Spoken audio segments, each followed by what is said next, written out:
back to my channel, Diya's Media. So today we are going to discuss integers. In we discuss integers. Integers two types of numbers are integers. Positive numbers and negative numbers. Integers are tough topic. But a part of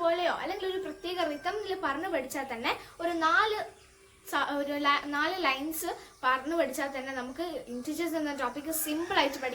So today we are going to discuss integers. So we have 4 fundamental operations addition, subtraction, multiplication and division. First addition. 2 plus 4 is equal to 6. This is normally positive numbers and negative numbers.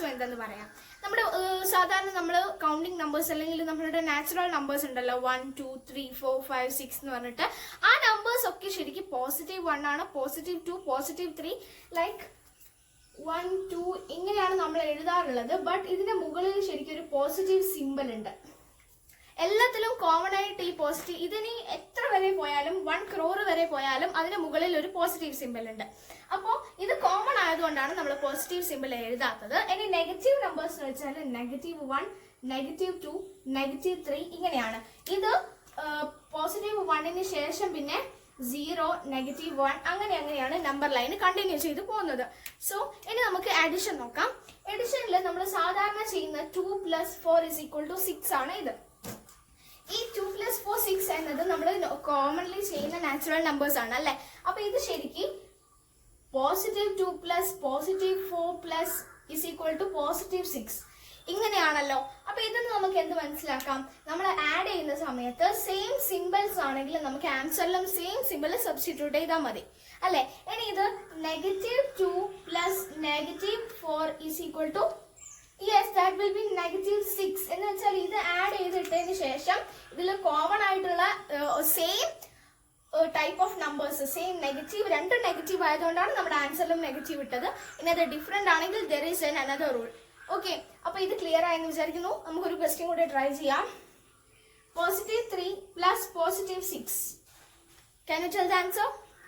Yes, +9 അല്ലേ. 3 + 6 = 9. Then common ആയിട്ടുള്ള simple നമ്മൾ അവിടെ substitute ചെയ്യുന്നു. Okay, അപ്പോൾ ഇനി different symbols ആണെങ്കിൽ +2 + -4 ഇങ്ങനെയാണ് വന്നിട്ടുള്ളതെങ്കിൽ അവിടെ നിങ്ങൾ ഒരു ലൈൻ പഠിച്ചു വെച്ചാൽ ഇത് ഞാൻ പറഞ്ഞതുപോലെ ഒരു പാട്ട് പോലെയോ അല്ലെങ്കിൽ ഒരു പ്രത്യേക ഒരു രീതിയിൽ അതങ്ങ് പറഞ്ഞു പഠിച്ചു കഴിഞ്ഞാൽ തന്നെ നമുക്കത് ചെയ്യാവുന്നതേ ഉള്ളൂ. അപ്പോൾ വ്യത്യസ്ത ചിഹ്നങ്ങളുള്ള സംഖ്യകൾ തമ്മിൽ കൂട്ടുമ്പോൾ വലുതിൽ നിന്ന് ചെറുതു കുറച്ച് വലുതിന്റെ ചിഹ്നം ഇടുക. വ്യത്യസ്ത ചിഹ്നമുള്ള സംഖ്യകൾ തമ്മിൽ കൂട്ടുമ്പോൾ വലുതിൽ നിന്ന് ചെറുത് കുറച്ച് വലുതിന്റെ ചിഹ്നം ഇടുക എന്ന് വെച്ചാൽ അത് ഒരു ക്വസ്റ്റ്യൻ ചെയ്യുമ്പോൾ നിങ്ങൾക്ക് ക്ലിയർ ആവും. +2 + -4. അപ്പൊ ഇതില് എന്താണ് നമ്മളോട് പറഞ്ഞിട്ടുള്ളത്? വലുതിൽ നിന്ന് ചെറുത് കുറച്ച് വലുതിന്റെ ചിഹ്നം ഇടാനാണ്. അപ്പൊ വലുതിൽ നിന്ന് ഞാൻ ചെറുത് കുറയ്ക്കുകയാണ്. 4 - 2 അപ്പൊ 2 എന്നിട്ട് വലുതിന്റെ ചിഹ്നം ഇവിടെ വലുത് 4 ആണ്. അപ്പൊ -4 -2 ആയിരിക്കും ആൻസർ. നമുക്കിനി ഒരു എക്സാമ്പിൾ കൂടെ നോക്കാം. -6 + +7 ഇങ്ങനെ വരുന്ന സമയത്ത് നമ്മൾ എന്താ ചെയ്യേണ്ടത്? യെസ്, വ്യത്യസ്ത ചിഹ്നങ്ങളുള്ള സംഖ്യകൾ തമ്മിൽ കൂട്ടുമ്പോൾ വലുതിൽ നിന്ന് ചെറുത് കുറച്ച് വലുതിന്റെ ചിഹ്നം ഇടണം. അപ്പൊ വലുത് ഏതാണ്? ഇവിടെ 7 ആണ്. അപ്പൊ 7 - 6 എന്ന് വെച്ചാല് that is 1 എന്നിട്ട് വലുതിന്റെ ചിഹ്നം ഇടണം. ഇവിടെ വലുത് 7 ആണ്. അപ്പൊ നമ്മളെ ആൻസർ എന്തായിരിക്കും? +1 ആയിരിക്കും. ഇത് ക്ലിയർ ആയെന്ന് വിചാരിക്കുന്നു. Then let's go to subtraction. അപ്പൊ ഇനി സബ്സ്ട്രാക്ഷൻ ആണ്. അപ്പൊ സബ്സ്ട്രാക്ഷൻ ചെയ്യുന്ന സമയത്ത് ചിഹ്നങ്ങൾ സെയിം ആണോന്നോ അല്ലെങ്കിൽ ഡിഫറെന്റ് ആണോന്നോ ഒന്നും ചെക്ക് ചെയ്യണ്ട. അവിടെ ഒരൊറ്റ കാര്യം നോക്കാനുള്ളൂ. എന്ന് വെച്ചാൽ നമുക്കൊരു ക്വസ്റ്റ്യൻ എടുക്കാം. -7 - -2 ഇങ്ങനെ വന്നു കഴിഞ്ഞാല് അല്ലെങ്കിൽ +7 - -2 ഇങ്ങനെ വന്നാലും അവിടെയൊക്കെ നമ്മൾ യൂസ് ചെയ്യേണ്ടത് ഒരൊറ്റ ഇക്വേഷൻ ആണ്. കുറയ്ക്കുമ്പോൾ യെസ്, കുറയ്ക്കേണ്ട സംഖ്യയുടെ ചിഹ്നം മാറ്റി കൂട്ടുക. അപ്പോ ഇവിടെ നോക്കിക്കോ, കുറയ്ക്കേണ്ട സംഖ്യ 2 ആണ്. അപ്പൊ നമ്മൾ എന്ത് ചെയ്യണം? ഇവിടെ കുറയ്ക്കേണ്ട സംഖ്യയുടെ ചിഹ്നം മാറ്റണം. എന്ന് വെച്ചാൽ ഇത് +2 ആക്കണം എന്നിട്ട് കൂട്ടണം. ഓക്കെ, അപ്പൊ ഞാൻ -7 - -2 എന്നുള്ളതിനെ -7 + +2 എന്നാക്കി. ഇനി ഇവിടം വരെ എത്തിക്കഴിഞ്ഞാൽ നമ്മൾ നേരത്തെ അഡിഷൻ പഠിച്ച സമയത്ത് നമ്മൾ അതിൽ പഠിച്ചു വ്യത്യസ്ത ചിഹ്നങ്ങളുള്ള സംഖ്യകൾ നമ്മൾ കൂട്ടുമ്പോൾ വലുതിൽ നിന്ന് ചെറുത് കുറച്ച് വലുതിന്റെ ചിഹ്നം ഇടുക എന്നാണ്. അപ്പൊ വലുതിൽ നിന്ന് ചെറുത് കുറച്ചപ്പോ ബാക്കി 5 ആണ്. അപ്പൊ വലുതിൽ നിന്ന് ചെറുത് കുറച്ച് ഇനി വലുതിന്റെ ചിഹ്നം എന്ന് പറയുന്നത് ഇവിടെ വലുത് 7 ആണ്. അപ്പൊ വലുതിന്റെ ചിഹ്നം നെഗറ്റീവ് ആണ്. അപ്പൊ -5 ആയിരിക്കും ഇതിന്റെ ആൻസർ. ഇനി ഇങ്ങനെ ഒരു ക്വസ്റ്റ്യൻ ആണെങ്കിൽ ഇവിടെ എന്താ പറഞ്ഞിട്ടുള്ളത്, +7 -2. ഇതും അതുപോലെ തന്നെ ചെയ്യേണ്ടതാണ്. അപ്പോൾ എന്ത് ചെയ്യണം, കുറയ്ക്കേണ്ട സംഖ്യയുടെ ചിഹ്നം മാറ്റി കൂട്ടണം. അപ്പൊ കുറയ്ക്കേണ്ട സംഖ്യയെ ഞാൻ ഇവിടെ +2 ആക്കി എഴുതി, സബ്സ്ട്രാക്ഷൻ എന്നുള്ള സിമ്പിളിനെ ഞാൻ അഡീഷൻ ആക്കി, ദെൻ ഇവിടെ ഇതേ +7 ഇട്ടു. അപ്പോ ഇവിടെ സെയിം സിമ്പിൾസ് ആണ് വന്നിട്ടുള്ളത്. അപ്പൊ സെയിം സിമ്പിൾസ് വന്നു കഴിഞ്ഞാൽ നമ്മൾ അഡീഷനിൽ പഠിച്ചതാണ്, സെയിം സിമ്പിൾ ആൻസറിൽ സബ്സ്റ്റിറ്റ്യൂട്ട് ചെയ്താൽ മതി. അപ്പൊ 7 + 2 9 ആണ്. സെയിം സിമ്പിൾ ഞാൻ ഇവിടെ എഴുതുന്നു. Then this is +9. അപ്പൊ ഇനി നമുക്ക് 2 ക്വസ്റ്റ്യൻ കൂടെ ട്രൈ ചെയ്യാം. +12 - -8. ഇങ്ങനെ വരുവാണെങ്കിൽ നമ്മൾ നേരത്തെ പറഞ്ഞതുപോലെ തന്നെ എന്താ ചെയ്യേണ്ടത്, സംഖ്യകൾ തമ്മിൽ കുറയ്ക്കുമ്പോൾ കുറയ്ക്കേണ്ട സംഖ്യയുടെ ചിഹ്നം മാറ്റി കൂട്ടണം. അപ്പൊ +12നെ ഞാൻ അങ്ങനെ തന്നെ എഴുതി, ദെൻ മൈനസിനെ അഡിഷൻ ആക്കി, -8നെ +8 ആക്കി. ബാക്കി നമ്മൾ അഡിഷന്റെ ഇക്വേഷൻ പഠിച്ചതാണ്. ഒരേ ചിഹ്നം ആണെങ്കിൽ നമ്മൾ ആൻസറിലും സെയിം ചിഹ്നം സബ്സ്റ്റിറ്റ്യൂട്ട് ചെയ്യണം. Then 12 + 8 is 20. അപ്പൊ ഇതിന്റെ ആൻസർ എന്താണ്, +20. ഇനി വേറൊരു ക്വസ്റ്റ്യൻ, -17 - +10. ഇങ്ങനെ വരുമ്പോ ഇവിടെ വ്യത്യസ്ത ചിഹ്നങ്ങളാണുള്ളത്.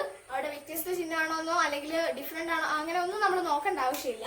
അപ്പോൾ -17 +10 ആണ്. അപ്പൊ കുറയ്ക്കേണ്ട -17 ഞാൻ അങ്ങനെ തന്നെ എഴുതുന്നു.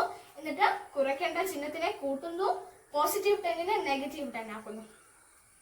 ഒരേ ചിഹ്നങ്ങളുള്ള സംഖ്യകൾ തമ്മിൽ കൂട്ടുമ്പോൾ ആൻസറിൽ സെയിം ചിഹ്നം സബ്സ്റ്റിറ്റ്യൂട്ട് ചെയ്യുന്നു. സോ -27. ഇനി മൾട്ടിപ്ലിക്കേഷനും ഡിവിഷനും നോക്കാം. മൾട്ടിപ്ലിക്കേഷനും ഡിവിഷനും ശരിക്കും നമുക്ക് ഒരുമിച്ച് പഠിക്കാം. എന്ന് വെച്ചാൽ അതിന് രണ്ടിനും സെയിം ഒരു ഐഡിയ ആണ് കിട്ടേണ്ടത്. എന്ന് വെച്ചാൽ ഇപ്പം നമ്മൾ 2 നമ്പേഴ്സ് തമ്മിൽ മൾട്ടിപ്ലൈ ചെയ്യുകയാണെങ്കിൽ സാധാരണ മൾട്ടിപ്ലൈ ചെയ്യുന്നത് പോലെ ചെയ്യുക. എന്നിട്ട് അതിലുള്ള സിമ്പിൾസിനെ ചെക്ക് ചെയ്യുക. സിമ്പിൾസ് സെയിം ആണെങ്കിൽ ആൻസറിൽ നിങ്ങൾ പോസിറ്റീവ് എന്ന സിമ്പിൾ ഇട്ടാൽ മതി. ഇനി സിമ്പിൾ ഡിഫറെന്റ് ആണെങ്കിൽ ആൻസറിൽ നെഗറ്റീവ് എന്ന സിമ്പിൾ ഇടണം. അത് മൾട്ടിപ്ലിക്കേഷൻ ആയാലും അഡിഷൻ ആയാലും അങ്ങനെ തന്നെയാണ്. അത് എക്സാമ്പിൾ ചെക്ക് ചെയ്യുമ്പോൾ കറക്റ്റ് ആയിട്ട് മനസ്സിലാവും. So first question is +8 into -9. ഇങ്ങനെ വരുന്ന സമയത്ത് സാധാരണ ചെയ്യുന്നത് പോലെ 8 into 9 ചെയ്യുക. 8 into 9 is 72. അപ്പൊ ഇനി ഈ 72ന് ഏത് സിമ്പിൾ ഇടണം എന്നാണ് നമ്മൾ നോക്കേണ്ടത്. ഇവിടെ സിമ്പിൾസ് രണ്ടും ഡിഫറെന്റ് ആണ്. ഒന്ന് പോസിറ്റീവ് ആണ്, ഒന്ന് നെഗറ്റീവ് ആണ്. അതുകൊണ്ട് തന്നെ ഡിഫറെന്റ് സിമ്പിൾസ് ആകുമ്പോൾ നമ്മൾ ആൻസറിൽ നെഗറ്റീവിന്റെ സിമ്പിൾ ഇടണം. So the answer is -72. ഇനി അത് ഡിവിഷൻ ആണെങ്കിൽ ഒരു ക്വസ്റ്റ്യൻ എടുക്കാം. -72 ഡിവൈഡഡ് ബൈ +8. ഇങ്ങനെ വരുമ്പോ എന്ത് ചെയ്യണം, സാധാരണ പോലെ 72 ഡിവൈഡഡ് ബൈ 8 ചെയ്യണം. അപ്പൊ ആൻസർ 9 ആണ്. ഇനി ഇവിടെ ഒന്ന് നെഗറ്റീവ് ഒന്ന് പോസിറ്റീവ് ആണ്, ഡിഫറെന്റ് സിമ്പിൾസ് ആണ്. So answer should be negative. അപ്പൊ ഇത് -9 ആണ്. ഇനി വേറൊരു ക്വസ്റ്റ്യൻ നോക്കാം. +10 into +5. ഇങ്ങനെ വരുന്ന സമയത്ത് ഇവിടെ നിങ്ങൾ നോക്കിയാൽ തന്നെ കാണാം, ചിഹ്നങ്ങൾ അല്ലെങ്കിൽ ഇത് രണ്ടും പോസിറ്റീവ് നമ്പേഴ്സ് ആണ്. So answer also should be positive അല്ലെ. സെയിം ചിഹ്നങ്ങളാകുമ്പോൾ ആൻസർ പോസിറ്റീവ് ആയിരിക്കണം എന്നാണ് നമ്മൾ പറഞ്ഞത്. സോ നമ്മുടെ ആൻസർ പോസിറ്റീവ് ആണെന്ന് നമ്മൾ ആദ്യം അവിടെ മനസ്സിലാക്കി. Then 10 into 5 is 50. അപ്പൊ ഇതിന്റെ ആൻസർ +50 എന്നാണ്. ഇനി ഇത് ഇവിടെ -10 into +5 എന്നായിരുന്നെങ്കിൽ നമ്മളിവിടെ 10 into 5 50 എന്ന് എഴുതി. ഇവിടെ സിമ്പിൾസ് ഡിഫറെന്റ് ആയതുകൊണ്ട് ഇവിടെ നെഗറ്റീവ് സിമ്പിൾ ഇടുമായിരുന്നു അല്ലെ. ഇനി അത് ഡിവിഷനിലോട്ട് വരുമ്പോൾ ഒരു ക്വസ്റ്റ്യൻ +50 ഡിവൈഡഡ് ബൈ +10. ഇങ്ങനെയാകുമ്പോൾ ഇവിടെ സിമ്പിൾസ് സെയിം ആണ്. So answer also should be positive. ഇനി 50 ഡിവൈഡഡ് ബൈ 10 ദാറ്റ് ഈസ് 5. അപ്പൊ ഇവിടെ +5 ആയി. നമുക്ക് അതൊക്കെ ഒന്നുകൂടി റിവൈസ് ചെയ്യാം. സോ ഞാനിത് ഇങ്ങനെ എഴുതി വെച്ചതാണ്. എന്ന് വെച്ചാൽ ഇവിടെ നമ്മൾ ഫസ്റ്റ് ആഡ് ചെയ്യാണ്. അപ്പൊ സെയിം ചിഹ്നങ്ങളുള്ള സംഖ്യകൾ ആഡ് ചെയ്യുമ്പോൾ ആൻസറിൽ നമ്മൾ സെയിം ചിഹ്നം ഇട്ടു. ഇനി ഇവിടെ സെയിം ചിഹ്നമാണ്, അപ്പൊ ആൻസറിൽ സെയിം ചിഹ്നം ഇട്ടു. ഇനി പോസിറ്റീവും നെഗറ്റീവും രണ്ട് ഡിഫറെന്റ് ചിഹ്നങ്ങളാണ് ആഡ് ചെയ്യുന്നതെങ്കിൽ വലുതിൽ നിന്ന് ചെറുത് കുറച്ച് വലുതിന്റെ ചിഹ്നം ഇടുക. ഇനി സബ്സ്ട്രാക്ഷൻ ചെയ്യുമ്പോൾ ഇവിടെ സെയിം ചിഹ്നം ആണെങ്കിലും ഡിഫറെന്റ് ചിഹ്നം ആണെങ്കിലും രണ്ടിലും നമ്മൾ ചെയ്യേണ്ടത് ഈ ലാസ്റ്റ് നമ്മൾ കുറയ്ക്കുന്ന സംഖ്യയുടെ ചിഹ്നം മാറ്റി എന്നിട്ട് ഇവിടെ കൂട്ടുന്ന സിമ്പിൾ ഇട്ടു. ഇതിൽ രണ്ടിലും അങ്ങനെയാണ്, സെയിം ആണെങ്കിലും ഡിഫറെന്റ് ആണെങ്കിലും. ഇനി അഡിഷനും ഡിവിഷനും നോക്കാം, മൾട്ടിപ്ലിക്കേഷനും ഡിവിഷനും നോക്കാം. പോസിറ്റീവും ഇൻറ്റു ചെയ്യുമ്പോൾ ആൻസർ പോസിറ്റീവ് ആണ്. ഇനി പോസിറ്റീവും ഡിവൈഡ് ചെയ്യുമ്പോഴും ആൻസർ പോസിറ്റീവ് ആണ്. എന്ന് വെച്ചാൽ അവിടെ സിമ്പിൾസ് സെയിം ആണെങ്കിൽ ആൻസർ ഷുഡ് ബി പോസിറ്റീവ്. ഇനി ഇവിടെ സിമ്പിൾസ് ഡിഫറെന്റ് ആകുമ്പോൾ രണ്ടിലും നെഗറ്റീവ് ആണ് വരുന്നത്. സോ ദിസ് ഇസ് ഇപ്പോൾ ഇവിടെ ഞാൻ ഇന്റിജേഴ്സിന്റെ 4 ഫണ്ടമെന്റൽ ഓപ്പറേഷൻസ് പറഞ്ഞു. ഇത് ഞാൻ ആദ്യം പറഞ്ഞതുപോലെ തന്നെ ഒരു പ്രത്യേക റിത്തമിലോ അല്ലെങ്കിൽ ആ വരികൾ ജസ്റ്റ് ഒന്ന് ആക്കി ഒന്ന് പഠിച്ചു കഴിഞ്ഞാൽ തന്നെ നമുക്ക് ഇന്റിജേഴ്സ് എന്ന ടോപ്പിക് ഫുള്ള് കവർ ചെയ്യാം. സോ ഇന്റിജേഴ്സ് എന്ന ടോപ്പിക് സാധാരണ എല്ലാ കോമ്പറ്റേറ്റീവ് എക്സാംസിലും വരാറുണ്ട്. USS ആയാലും NMMS ആയാലും അങ്ങനെ കണ്ടിന്യൂ ചെയ്തു പോയാലും ഇന്റിജേഴ്സ് എല്ലാ കോമ്പറ്റേറ്റീവ് എക്സാംസിലെ ഒരു ഭാഗം തന്നെയാണ്. ഇനി അത് ഡയറക്റ്റ് ചോദിച്ചിട്ടില്ലെങ്കിലും ഏതെങ്കിലും ഒരു ക്വസ്റ്റ്യനിലൂടെ ഇൻഡയറക്റ്റ് ആയിട്ടും വരാറുണ്ട്. അപ്പോൾ ഇതാണ് ഇന്റിജേഴ്സ് എന്ന് ഞാൻ ഉദ്ദേശിച്ചത്. അപ്പോൾ ഇത് എളുപ്പമായെന്ന് വിചാരിക്കുന്നു. ആ ലൈൻസ് ജസ്റ്റ് ഒന്ന് ഒരു റിത്തമിലോ അല്ലെങ്കിൽ ഒരു പാട്ട് പോലെയൊക്കെ ഒന്ന് ഓർത്ത് വെച്ച് നല്ലോണം ആക്കി കഴിഞ്ഞാൽ ഇന്റിജേഴ്സ് എപ്പോഴും നമ്മുടെ മറക്കാതെ നമുക്ക് ഓർമ്മിച്ചെടുക്കാൻ പറ്റും. സോ ആസ് യൂഷ്വൽ എല്ലാവരും വീട്ടിൽ സേഫ് ആണെന്ന് വിചാരിക്കുന്നു. So if you like this video please like, share and consider subscribe. മറ്റൊരു വീഡിയോ ആയിട്ട് നമ്മൾ വരുന്നതായിരിക്കും. So till then stay tune to my channel. Thank you so much.